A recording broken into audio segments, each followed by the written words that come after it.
Welcome back, guys, to another episode of the Courtside Investor podcast. I'm your host, the Card Boss, and today's episode, we're going to discuss about a topic that everybody enjoys, which is how to make money buying and selling sports card online. Now, buying and selling sports card online is not new, but the difference compared to myself and most people is where we source our cards, okay, as well as where do we sell our cards eventually. Now, most people, when they buy and sell cards online, they likely source their cards from, for example, buying collections, from Facebook marketplaces, from card shows, from the local card store, or even breaking seal products, okay? But for my case, I actually buy 100% of my cards online and resell them back online. So it is a form of, like the title in this video, called arbitrage. But why is it called arbitrage 2.0? So in the normal case, the definition of arbitrage is basically buying and selling a certain commodity, in this case cards, and from one marketplace to another marketplace with full knowledge of the price difference between the two marketplaces and making a profit based on the difference.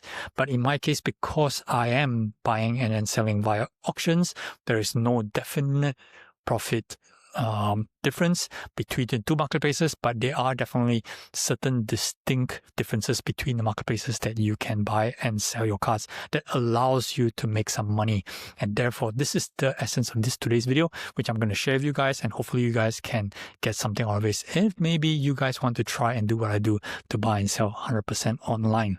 All right, so let's get right to it. The first thing that you guys need to know is, in my opinion, there are three different segments of online marketplaces. So there's the first segment, which I define as the gold standard marketplace, which comprise of Goldin, Finance Collect, and O.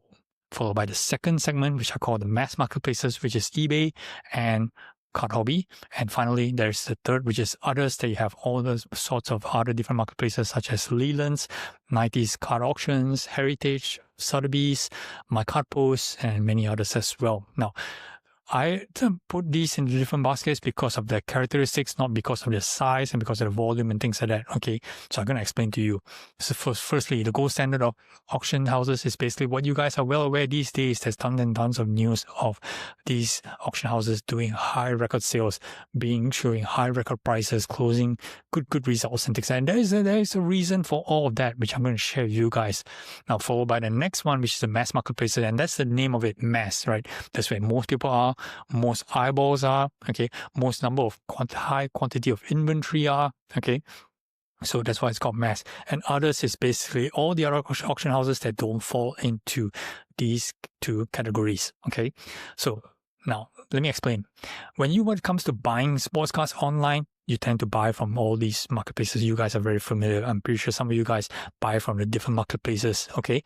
But if you try to reflip these cards that you buy online from the different marketplaces on back into the different marketplaces, like for example, if you want to buy from eBay or resell on eBay, or you want to buy from Finance Collect and then sell on eBay and things like that, sometimes you're going to encounter some difficulty in terms of making money because things such as fees, visibility, and stuff like that. And you start to ask yourself the question, why is this happening? So you got to have a good understanding on the different characteristics, okay? So when it comes to eBay and when it comes to Card Hobby, yes, there are tons of audiences. You know, they have the biggest number of eyeballs, or largest number of eyeballs that's looking at all these marketplaces. But the problem with these auction houses is these auction houses run 24/7. So there are tons and tons, millions of cards on there, and auctions end at any time of the day. Okay, so as a potential buyer, if you are selling onto these marketplaces, a buyer has to know how to use the filters correctly. And without using the filters correctly, chances are he may miss an item, and that's why causing some of the prices on eBay to a bit suppressed. No doubt, you know, sometimes they do well when all these cards are consigned to the bigger consignment houses like MC Sports or Probe Scene or DC Sports, whereby they have tons and tons of followers. But in general, okay, if you're trying to sell your own cards on eBay, you're going to face this difficulty of getting your cards being discovered, and that's why some of the prices are actually on the lower side. Okay, when you actually look at the gold standard, the Finance Collect, the Goldins, and okay, why do they actually perform a lot better? It's because their auctions end on a fixed schedule. Goldin ends on Thursday nights, and Finance Collect ends on Sunday nights. Okay, fixed every single week. Of course, then you add in the Goldin Elite, and then you have the Goldin 100, you have the Finance Premier. So these are all for the high-end stuff, but they all end at the particular set time. So a person or a potential buyer who is interested to buy certain cards, okay, they can just allocate the timing on those particular days or those particular hours and get to sit down and look through all the cards that they may be interested to buy.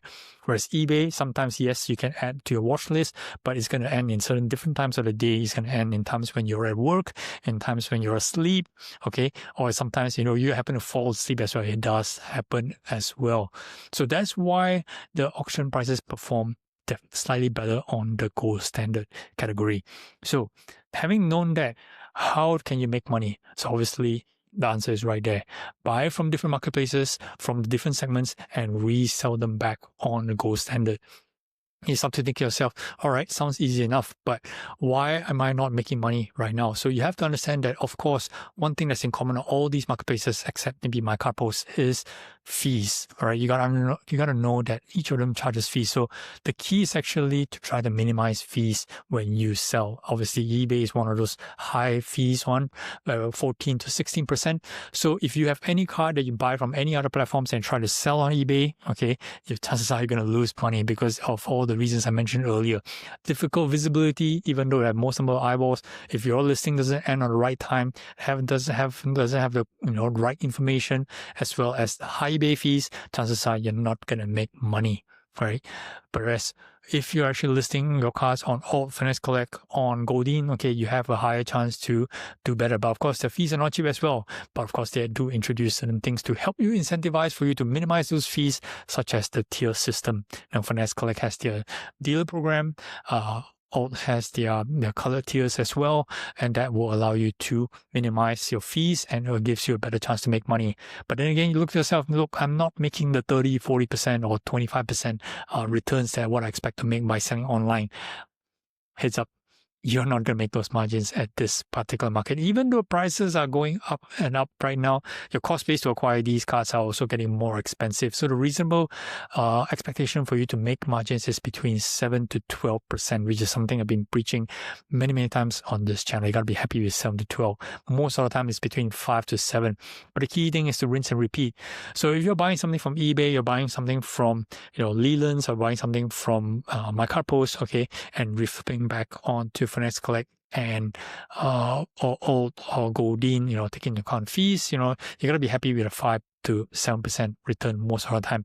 And the best part is it is consistent depending on the cards that you buy, because you have one of the things sorted out. It's basically the audience. Okay, having to sell on these platforms, you got an audience, so you know that's when the concentration of audience are at different times of the week. Okay, then it comes down to two elements, which is the cards that you buy as well as the cost base that you buy. So if you're sourcing your cards from eBay, for example, yes, it's okay. Sometimes you can strike a good deal, something that's below comps, and it's not easy. For me, it's like sometimes for every single card I buy from eBay, chances are I'm going to miss out another 49 more. It's like 1 out of 50, 2% hit rate. But that's very, very normal, okay? Don't get frustrated with this. I know sometimes people say, look, it's so difficult, and say there's people shilling, somebody's running an option. Move on. Buy the next card. eBay has tons and tons of stuff for you to choose from. When it comes to the other auction houses like Leland's or Sotheby's or Heritage, for example, look at the cards. Look, yeah, you're gonna see some 1 or 2 items that's standing out, but the one thing that actually you can take advantage of is, for example, Leland's and Heritage, they do have lots. So they are famous for bundling lots together, and you can take advantage by breaking up those lots and resell them back on the different marketplaces. Not everything sells well on Finesse Collect or Goldin. Better keep this in mind. Generally, some of the better stuff, you guys probably understand what kind of cards can do well on these platforms. Sometimes these kind of cards, certain kind of cards also need to move back to eBay. So the key is having to have a good understanding on the different platforms and different marketplaces and readjusting and redesignating or realigning where your inventory should be selling to. Now, a lot of people are quite stuck on, look, I'm going to sell my stuff on eBay. I'm going to open eBay store and stuff like that. Yeah, that's all fine. That's how your business strategy goes. Okay. But if you want to maintain consistent returns, okay, it's all about understanding the characteristics of the different marketplaces, where you're sourcing your stuff from, and then where you're reselling them ultimately. All right, that's it for this one. I hope you guys take something out of this. Just wanted to share these with you guys. Keep on getting these questions about how do I actually buy and sell 100% online. So that's what it is. All right. Like, subscribe, follow my channel for more content in the future. Thanks for watching, guys. See you next one. Cowboys out.